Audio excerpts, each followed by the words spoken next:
Sio bandia, ni kitu halisi. Bwana apewe sifa. Bwana Yesu apewe sifa. Nikisema uhalisia wa jambo vile ulivyo au vile ambavyo mimi nilivyo, huu ni uhalisia wangu. Mimi ni wa kiume, ni uhalisia wangu, sio wa bandia. Bwana Yesu apewe sifa. Bwana Yesu asifiwe. Pia tunasema kwamba asili haichaguliwi. Asili huwezi chagua asili. Ulizaliwa hivyo ulivyo kwa sababu ndio asili yako. Wala kuchagua kuzaliwa hivyo. Kuna mtu yote alisema alimwambia mama yake ni zao wa kiume au ni zao wa kike? Hapana. Ulijikuta tu umezaliwa wa kike. Ulijikuta tu umezaliwa wa kiume. Kwa nini? Ni kwa sababu asili haifanyaje? Haichaguliwi. Asili ni kitu ambacho ni uhalisia wa jambo. Bwana Yesu apewe sifa. Bwana Yesu Kristo asifiwe. Tunasema Mungu ana asili yake na yeye hakuchagua kuwa hivyo. Hakuchagua kuwa hivyo, bali ilikuwa kwa sababu ndio asili yake, na asili yake mwanadamu hawezi kuwa. Asili ya Mungu ni ya kwake mwenyewe, mwanadamu hawezi kuwa kama Mungu alivyo. Uhalisia wa Mungu ni wa Mungu peke yake, na sisi wanadamu hatuwezi kuwa na ule uhalisia aliyokuwa nao Mungu. Kwamba tumesema asili hatuichagui. Mungu mwenyewe hakuchagua, alikuwa Mungu kwa sababu ilitakiwa awe Mungu. Bwana Yesu apewe sifa.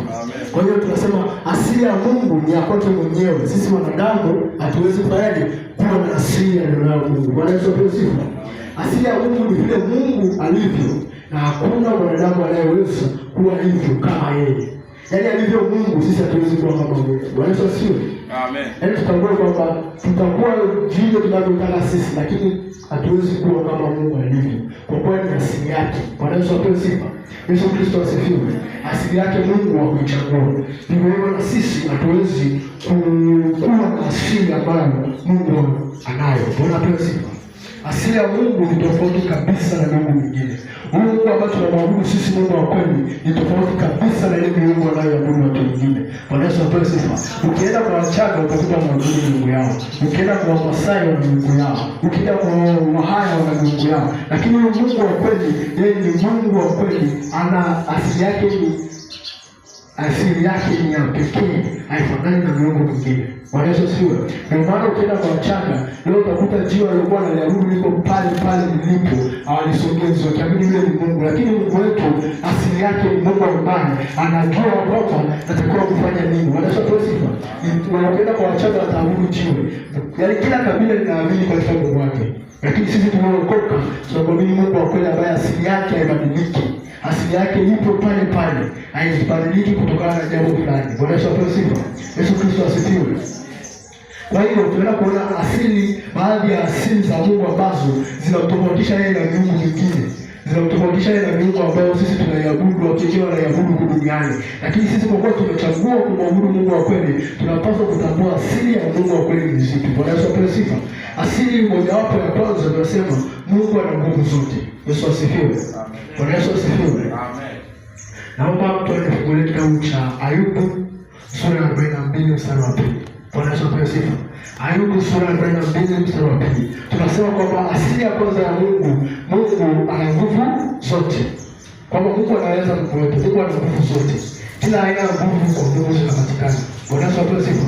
Ndio maana tunasema ni asili ya Mungu. Mwanadamu hawezi kuwa na nguvu zote. Utakuwa na nguvu ya kubeba hicho kitu kisogeza pale, lakini hauna nguvu ya kusogeza hii nyumba hapa ilipo.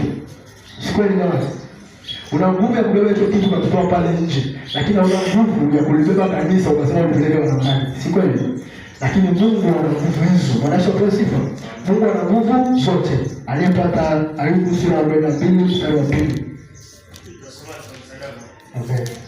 Ayubu 42 mstari wa 2 unasema, najua ya kuwa waweza kufanya mambo yote, na ya kuwa makusudi yako hayawezi kuzuilika. Bwana apewe sifa. Najua ya kuwa waweza kufanya mambo yote, na makusudi yako hayawezi kufanya nini? Kubadilika. Bwana Yesu apewe sifa. Kwa hiyo tunaomba inatuhakikisha kwamba Mungu ana nguvu, anaweza kufanya mambo yote. Bwana Yesu apewe sifa. Ndio maana natumia mfano mzuri kwamba una nguvu ya kubeba hicho kiti ukakitoa barazani, baadaye ukakitoa barazani ukarudisha wapi? Ndani. Lakini nguvu ya kubeba kanisa useme moja nilisogeze leo kanisa nipeleka pale barabarani, hiyo nguvu hauna. Bwana Yesu apewe sifa. Lakini ukisoma Ayubu 42 namwambia Mungu anafanyaje? Anaweza mambo yote. Mungu anaweza mambo yote. Kwamba Mungu ni mweza wa yote. Bwana apewe sifa. Hiyo ni asili ambayo Mungu inamtofautisha na Mungu mwingine. Bwana Yesu asifiwe. Pia fungua na mimi kitabu cha Zaburi sura ya 33 mstari wa 6 hadi wa 8. Nitasoma kwa msaada wa Bwana.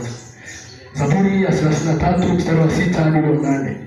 Neno la Mungu linasema, kwa neno la Bwana mbingu zilifanyika, na jeshi lake lote kwa pumzi ya kinywa chake. Hukusanya maji ya bahari chungu chungu, huviweka vilindi katika ghala. Bwana Yesu asifiwe. Na nchi yote na imwogope Bwana, wote wakao duniani na wamche. Bwana Yesu apewe sifa. Inasema kwamba kwa neno la Bwana mbingu zilifanyika.